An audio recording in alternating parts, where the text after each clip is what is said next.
It's time to share my journey into the world of healing, intuition, and spiritual discovery. As I find my place as a healer, psychic, and medium, I'm here to share my experiences and insights in hopes of breaking down barriers between different spiritual perspectives. Whether you're curious about energy work, looking to deepen your understanding, or just exploring your own path, this podcast offers stories, teachings, and connections to help you navigate the space between worlds. I'm Heather, and this is Soulful Wanderings. Are you coming along for the ride? Well, as I'm continuing my journey this year, this new year, new journey, and we're into February, I thought, what a perfect time to talk about love. Because, Valentine's Day and all that. And in fact, the time that I'm recording this video is a little bit after Valentine's Day.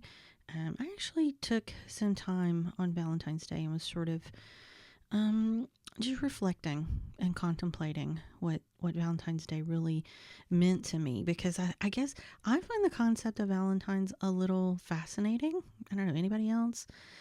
I mean, you have a lot of people that say it's really just a quote unquote made up holiday, that it's just made up for sales and things like that. And there seems to kind of be a little bit of a love-hate thing that goes on with this day. You have those that, oh, they love it. You know those people, they're just super sappy, sweet, in love, and they're fawning all over each other. Some of the rest of us are rolling our eyes. I'm joking. I'm glad you're in love.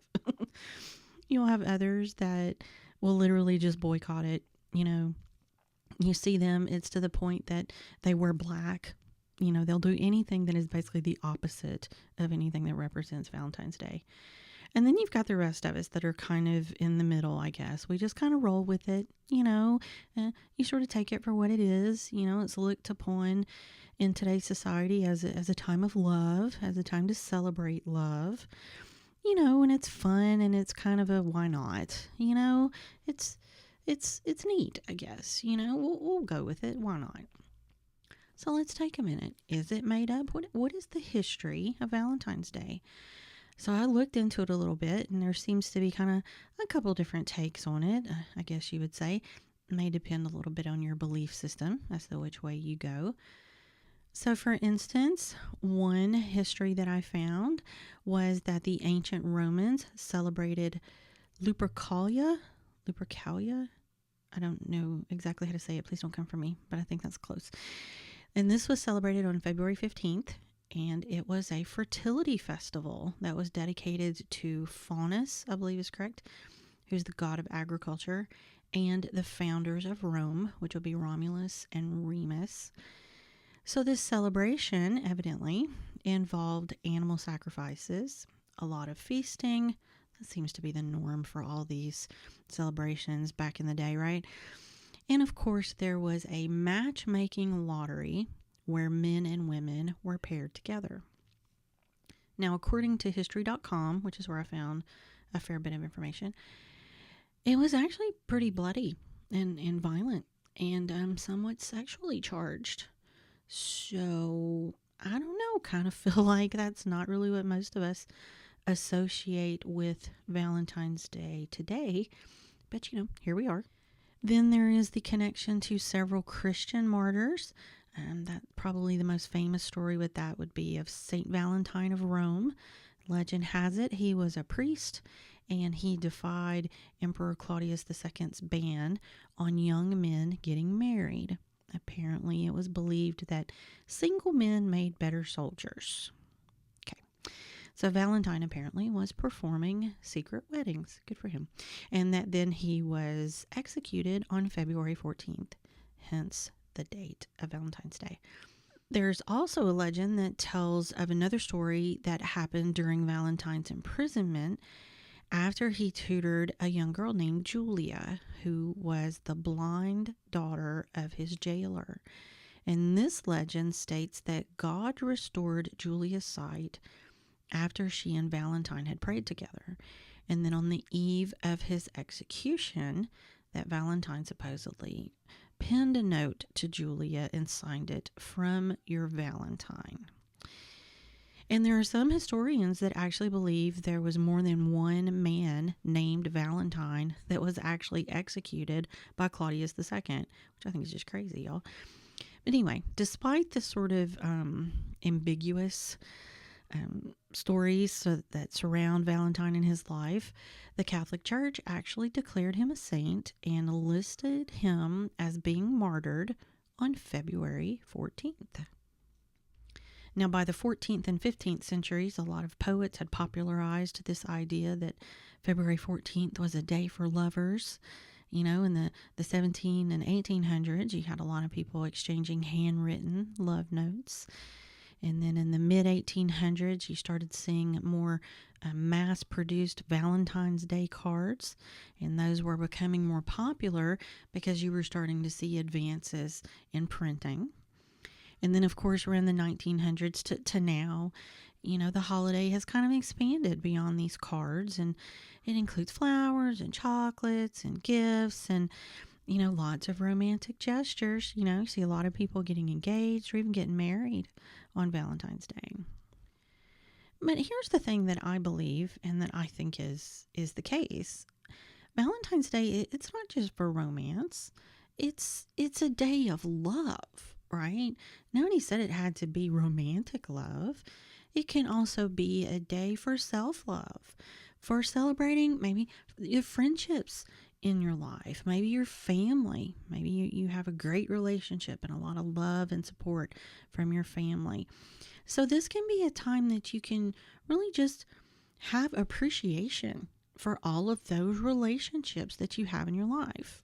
Now, of course, I'm sure there's many companies out there like Hallmark and who all makes chocolate, Hershey and Mars and all those people. I'm sure they've made a small mint on just this one holiday, right? But to be fair, what's wrong with this celebration? Huh? What's really so wrong about having a day devoted to love? Okay, so some of us believe it's manufactured. Maybe, but even the history that we discussed indicates that, okay, it kind of is. But again, what's wrong with a day dedicated to celebrating love? Why does the notion of this celebration of love make so many people so angry? Now, some say that it's because of capitalism and all the money that all these companies make and blah, blah, blah. Okay, I call bullshit on that. I really do. I really do. Okay, because look, we love people on all the other days. Many of us show love to our friends, our partners, our pets, our parents, whoever it might be, without hesitation, all the time. But then when this day comes around, people get downright angry about it. And the more I thought about it and the more I was reflecting on it, I'm starting to think that it goes deeper than that. Okay? Honestly, hear me. I think this whole capitalism talk thing, it might be covering some fear, y'all. Okay? Because how often does this hate come from people that are alone? And I mean, am I wrong? Come on. When you look at it deeper, how many of those folks that are downright angry, okay, have never really known real love? Real love. Not just parents, not people that were obligated to love them. Do you know what I mean? I'm talking about real, deep, unconditional love. Are they the kid that no one gave a Valentine to in school? Y'all know that kid? I've been that kid. Nobody wanted to give you a Valentine. Have we all not been that kid at some point? Did they only ever get treats like that were from their parents? And now as adults, maybe they're wondering, do I have anyone to dote on me like that? Maybe they don't have anyone to dote on them like that. Maybe they had crappy parents who didn't do any of those sweet things for them when they were kids. So it led me to the question of how much of this anger that often comes up is a projection. How much of it is this inner turmoil and jealousy? You know, I'm not happy, so others aren't allowed to be either. And look, hear me, I'm not judging. I have been one of those black wearing boycotting girls in my life. Okay. But I wonder how much of it is coming from that place. And maybe some of them fully admit it, and I don't know. Maybe I just haven't met those people. But to me, they just seem angry and they don't really have a reason. There's got to be a reason to have that much anger. And look, again, I was the black wearing, I'm not having anything to do with Valentine's Day person. And then I did the societal thing for years. Okay, my husband and I we'll exchange a little gift. That's usually not a lot. We don't really get into it a lot, but we would do something fun. It's a day that represents love. Here, let me show you that I love you today. And I always got my son some kind of treat. And of course he did the the school thing where everybody exchanged Valentines and things like that. And oddly, as I'm doing this whole thing this year and talking about self-love and about the month of love, I didn't do gifts this year. I didn't do treats. My son is an adult, and we just kind of weren't feeling it. It was almost felt like it was something that we were supposed to do, not something that we really wanted to do. See, there's another aspect of it. We're showing our love for each other all the time.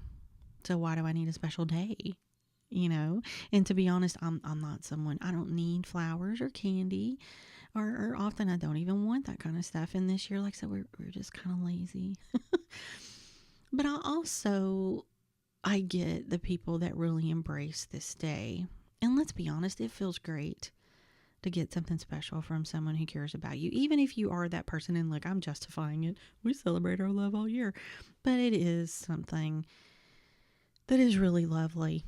When the person that cares about you walks in the door and hands you a beautiful bouquet of flowers, and I know a lot of people that they choose Valentine's Day and they go all out to show the person in their life that they love them. And that may be, again, romantic. It may be, I've seen sons especially do it for their moms and their wives and their daughters, which is just such a sweet thing. And it's such a great representation of showing someone that they're special. So like I said, it can be about romantic love, but it can be about anyone in your life. So kind of back to where we were before. Is that the problem? Is that why people are angry? That they don't have anyone? Or is it fear? Is it, what do they call it? FOMO? That they don't want to be left out. They don't want to be the only one not getting anything. I think that goes to the people also that expect something big that day. I've heard women, my man better do something for me. They want someone to prove it to them, which I kind of question that a little bit too. Why are you putting so much expectation on this one day? And does that speak to anything deeper about your relationship or about you, that you have that need? So that brings me to self-love. So what about self-love? What about taking this time to love yourself? And not because there's no one else to do it for you or all of those things. I don't care if you're in a fabulous relationship with amazing people around you and your house is full of flowers and candy and all the things that they felt they wanted to give you today. I don't mean for that. I mean to really know and to really love yourself. Get to know yourself. Pamper yourself. Do the things you love. Do you even know what those things are? Do you know what things really make you happy? And it doesn't even have to be something you enjoy, like you love. It can be something that maybe I just really like that. It can be deep like. But maybe it's something that you wouldn't normally do for yourself. Something special. And now guess what? Why don't you take a minute, all you guys are listening. Have you ever noticed how uncomfortable people get when you say things like that? When you start talking about taking time for yourself. Why?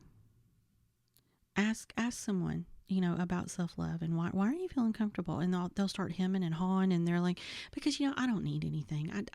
I'm fine. I don't need all that. Keep digging. That's what we do often when we're doing a theta session with someone. We're digging. And I'm not going to call this for everyone, okay? Hear me on this. But I would bet money that I don't have that if you dug really deep, that a lot of this uncomfortableness, a lot of this, all of it goes back to worthiness. Because see, we can shower others all day long with love and kindness and all the things, but we can't shower ourselves with the same love. It feels uncomfortable. Go ahead, I'm telling you, ask yourself, really think about it. And how much did you just get uncomfortable? And even those that do, even those that take the time and they're really good about self-love and taking self-care time and all that, how many times do you hear them say the words, well, I need to steal some time for myself. Steal it? Where are you taking it from? Your time is yours, okay? You shouldn't have to take anything from anyone else to take care of yourself. But that's often how we feel. There's a guilt. That guilt that we're taking away from someone else to focus on us. Maybe it's a husband, a kid, a job. But why do we feel guilty? Why are we the people we shower love on worthy? Okay, they're worthy, but we're not. Ask someone that. I challenge you to ask someone that and really wait for an answer. I'm telling you, a lot of us will begin to squirm. I mean, I kind of did just talking about it, right? So here's my question. Did society do this to us? Yes, in part. We're to be good wives, moms, employees. And I know that there's going to be people out there that disagree with me. But this goes for men too. Men are to be good husbands and dads and employees. And men's and women's lots in life are different. Their expectations are different. The expectation that society drops on us is different for both of us, but the gist is the same. Why do we feel unworthy? It's not just society though, okay? I'm not going to chalk it up to this quote unquote society. That's just too broad. That's too big. We created society, okay? We all created this. We created these notions. And I'm going to throw this out there that most likely for all of us, it can be traced back to an event, to a trauma, to something that made us feel like we had to please someone. We had to take care of others, but we didn't have enough value to do the same for ourselves. And maybe it's because you desire someone taking care of you the same way you take care of them. You want it to be reciprocated, and that's perfectly normal, perfectly human. And when they don't, maybe you begin to feel unworthy. You begin to question, why do they not feel this way about me? I mean, I've given them all this love. Why do they not? And y'all, it may have nothing to do with you. It may actually be them, their own issues, their own traumas, their own situations. But we tend to take it on and we make it about us. Again, perfectly normal. And all of this can actually be for a multitude of reasons. And you add a very typical lack of communication into that, and here we are. And I don't know about you guys, but one of the things I've heard all my life is that you just have to forgive yourself and realize that you are worthy. But here's my thing. No one ever really tells you how to do that.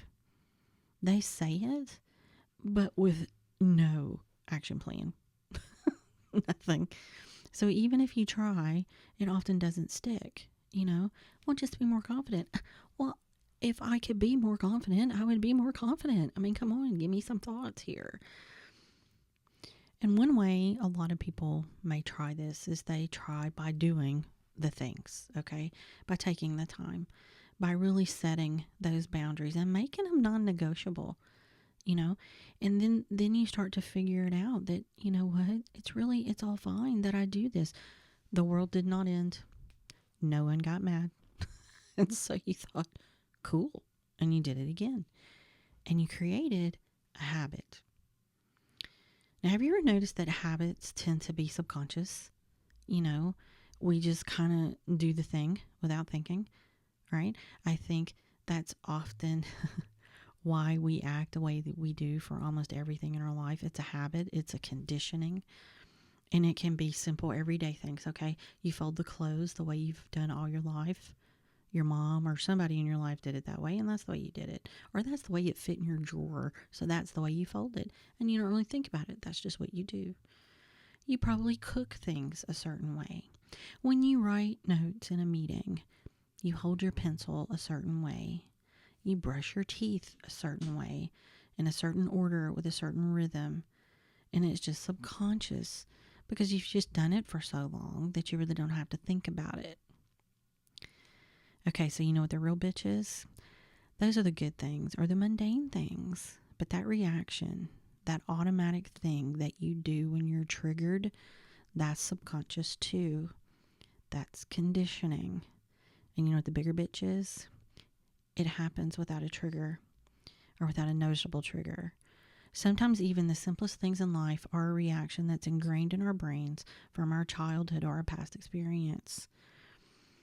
And you're probably just thinking, I mean, that's just the way I am. People around you are thinking, oh yeah, that's just the way they are. You know what? They're a bit of a hothead. Or, yeah, you know what? They're a bit flaky, that one. Yeah, the artsy type. I get that a lot.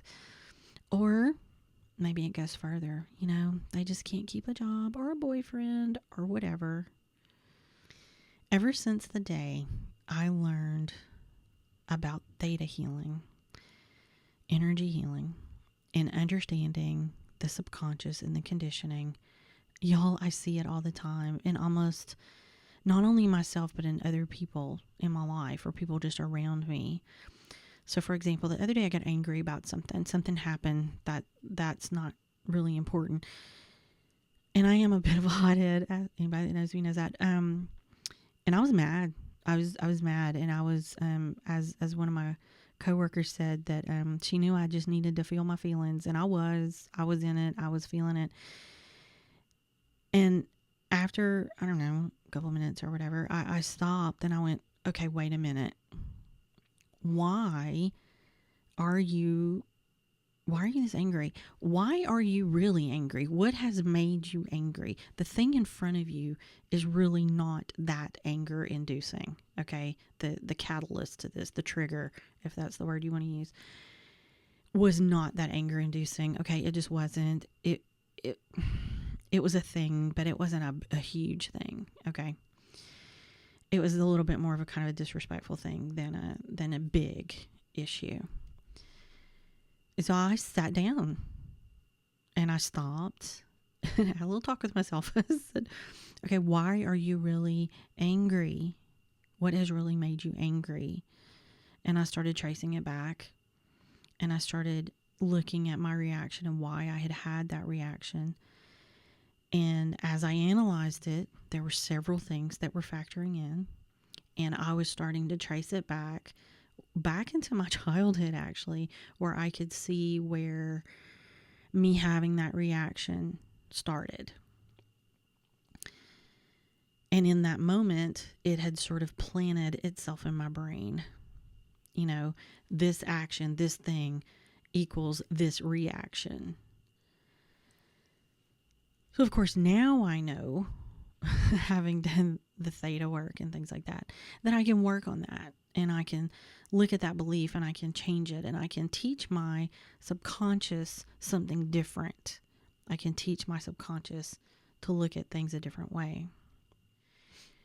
But the reason I can even do that, do y'all know where all that started? I had to take the time. I had to take time to take care of myself. I had to take time to work on healing myself. I had to allow myself to be alone, away from my family, take time for myself, and be what society calls selfish and partake in self-care. And I felt guilty. And I still do at times. Even though I've worked on changing that belief of being worthy, guess what? As I dig, I find other instances that left the same mark, a similar mark on me. So I continue to teach my brain to think differently. And the great news is that every time it gets a little bit easier, I recognize it a little bit sooner, and I'm able to go, you're reacting in the old way. Okay, let's switch that reaction. Let's do this differently. And there may still be other layers that I haven't found yet, but I feel very confident that as we go, I'm going to continue to just work on those layers and work on that healing. And guess what? This time that I take, these things that I do, this work that I'm doing, I believe is making me a better person. So you know what that does? That makes me a better wife, makes me a better partner, a better mom, a better friend, a better employee, all the things. So if you don't take care of yourself first, then how can you really help others? Think how much more you could help if you were pouring from a cup that's full instead of one that's half empty all the time. You know, they say it when you're on a plane. How many of you have flown somewhere and the flight attendants are going through the safety things and they say, put the mask on yourself first, then put it on your kid. Because let's be honest, they can't help you. And if you can't help them, if you don't have the air to help them, then what's going to happen? So it's kind of the same thing here in your everyday life. When you're healing those inner wounds, when you're healing that inner trauma, that's where you start to understand that you can love yourself, that you are worthy of being loved. It's allowed, it's encouraged. And I can tell you this for certain, okay? I truly believe this. It's easier for someone to love you when you love yourself first. And I promise you, the people that really belong in your life and the people that really do love you and care for you will never be mad at you for doing this. They're gonna love you for it. So in this new year, new journey, some of the things that I'm really focusing on are what are action steps I can take in these different, themes that we talk about. This one being love and self-love. So let's talk about that for a minute. What are some steps you can take to help yourself? Look around and start to decide, what can I do? Maybe you start to look at, how can I show up for myself today? Not everyone else, for yourself. I talked about this earlier. What brings you joy? What makes me feel loved? When someone asks, well, what is it that you want to make yourself feel better or to feel loved? Can you answer that question? I know I struggle with that. I've had to really think about that. When somebody said, well, what would it take to make you happy? I don't even know, beyond the typical, kind of good job, place to live, all the things like that, health, all that. When you start going beyond that, what really makes you happy? So take a minute and think about that. Then how can you extend love to others, even if it's in small ways? You're learning how to love yourself. You're learning things that make you happy. What if you extended some love to other people? I, again, believe that often when you're doing loving things, it makes you feel better. So sometimes that in of itself is something that will make you feel better. Another thing is focus on, look at those imperfections that we all feel like we have and forgive yourself. Look at those imperfections. No, that's all they are. They don't define you. And forgive yourself. You can also reflect on ways that bring more kindness into your relationships. We kind of talked about that just a second. What actions can you take to show that kindness, even if it's really small? And when you're looking at what makes you happy, I think you also need to look at what drains your energy. Okay. So when I look at my day, what drains me and takes all my energy? And then what do I do that fills me up and really nourishes my soul? Okay. Then look at your day, your daily life. How could you adjust some things to maybe stop the drain? Maybe make that drain not so bad or go away entirely. Or to do the things that really fill you up more. And that could be just one thing a day. Also consider how prioritizing your own well-being strengthens your relationships, right? We talked about that before. Often you're easier to love when you love yourself. And maybe then, what if you considered inviting a loved one to join you in a self-care activity? What if your favorite thing is to go get a massage? And maybe you invite, you have your best friend, your girlfriend, invite them to come with you. How great would that be to share that experience? And again, the kind of energy thing, look at what ways that you sort of shrink yourself and do things so that you can get validation from others. What are you doing things in your day and you realize I'm doing that because I want this person's validation. So how can I start to adjust that and really step fully into my worth? Because like we said, we are all worthy. So that's something you can look at. Again, kind of goes same vein. What can you do to focus on your self-acceptance and building your own confidence? If you're doing all these things to get validation from other people, well, how can you change that to accept yourself? Those imperfections, the little things, you know what? They're all fine. They're you. They're what make you you. So how can you build that confidence? What can you do? Maybe it's that if it's how you dress. I find that when I get up and even on a day off and I put on nicer clothes and maybe put on some makeup, fix my hair, and don't just do the ponytail and the track pants. Sometimes I feel better. I feel more confident. I feel like I'm presenting a more confident me. So whatever you think you need to do, and it can be a small thing. Again, I'm going to say that 100 times, but even a small thing can move the needle.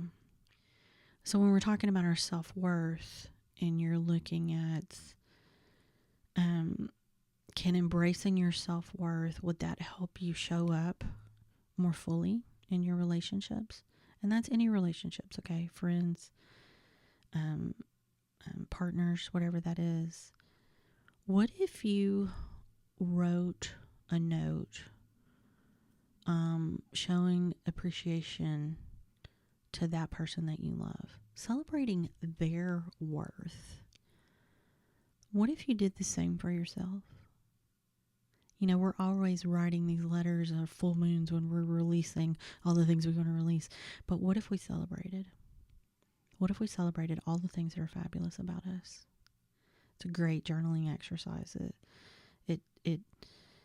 It's just such an amazing thing to try to sit down, to sit down and to say all the things that are great about yourself. It can be a very difficult thing depending on the place you are in your life.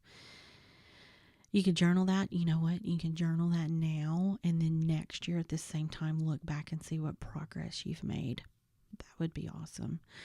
I started this, and I think it's a great idea. I started a WIN journal, WIN, W-I-N, where daily, weekly, however often you need to, write down wins that you've experienced in your life. And hear me, they can be small. You had a day of depression, but you got out of bed and got dressed anyway. That is a win. Okay. My thing with my anger deal I talked about earlier, for me, that was a win. To be able to get control of that and to adjust my thinking was a huge win for me. So write down your wins, big, small, all of them. They're wins. Again, we're talking about how can you show love to yourself? How do you show love to others? Really look at that. Really consider what makes you happy. What really is the thing that makes you feel loved? And treat yourself to some of those acts of self-love. That may be just resting.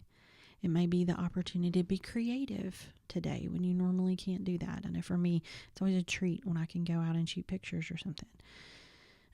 That is part of what I do, but sometimes it's almost a chore to make it happen. So when I can just go and freely do that, that's a great day. So think about the things that bring you joy and try to start doing those things.